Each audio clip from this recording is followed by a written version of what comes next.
സൂറാവിയെ ഈ ഇതുവരെ പുറപ്പെട്ടില്ല? ഒന്ന് വേഗമായി നമ്മളെ പൊന്നു സൂറാവി. കഴിഞ്ഞ് ഞമ്മള് വരികയാണിന്ന്. വരികയാണെന്ന് പറയാൻ തുടങ്ങിയിട്ട് 2 മണിക്കൂറായല്ലോ. ഇന്ന് ഞമ്മളെ വിവാഹ വാർഷികമാണ്, ഈ അത് മറക്കണ്ട. ആഹാ, ഈ നല്ല സുന്ദരി അയക്കണല്ലോ. പോയല്ലേ, വിവാഹ വാർഷികം ബീച്ചിൽ പോയി ആഘോഷിക്കാൻ പോവുകയാണ് നമ്മള്. വരി.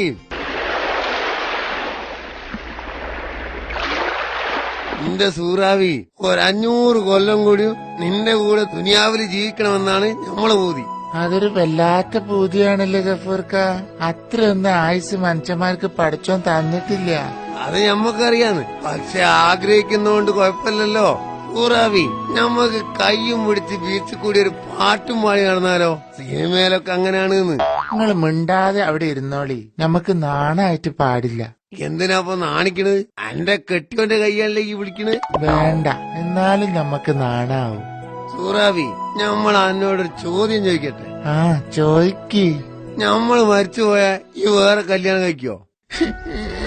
ഇങ്ങനെ കണ്ണിച്ചോരില്ലാതെ സംസാരിക്കല്ലേ എന്റെ ഗഫൂർക്ക. ഞമ്മക്കത് ചിന്തിക്കാൻ കൂടി പറ്റൂല. നിങ്ങള് മയ്യത്തായി പോയാല് ഞമ്മളെ അനിയത്തിന്റെ കൂടെ ജീവിക്കും. സമാധാനായി മുത്തേ. അപ്പോ അനക്ക് ഞമ്മളോട് പെരുത്തിഷ്ടാണല്ലേ? പിന്നല്ലാണ്ട്. അതെ, ഞമ്മള് മയ്യത്തായാലോ? അപ്പൊ നിങ്ങൾ എന്ത് ചെയ്യൂ? ഈ കാര്യത്തില് എന്റെ തീരുമാനം തന്നെയാണ് ഞമ്മക്കും. ഗഫൂർ അത്ര ഇഷ്ടമൊന്നുമല്ല. ഈ മയ്യത്തായി പോയാല് എന്റെ അനിയത്തിന്റെ കൂടെ ജീവിക്കാനാണ് ഞമ്മളും തീരുമാനിച്ചത്.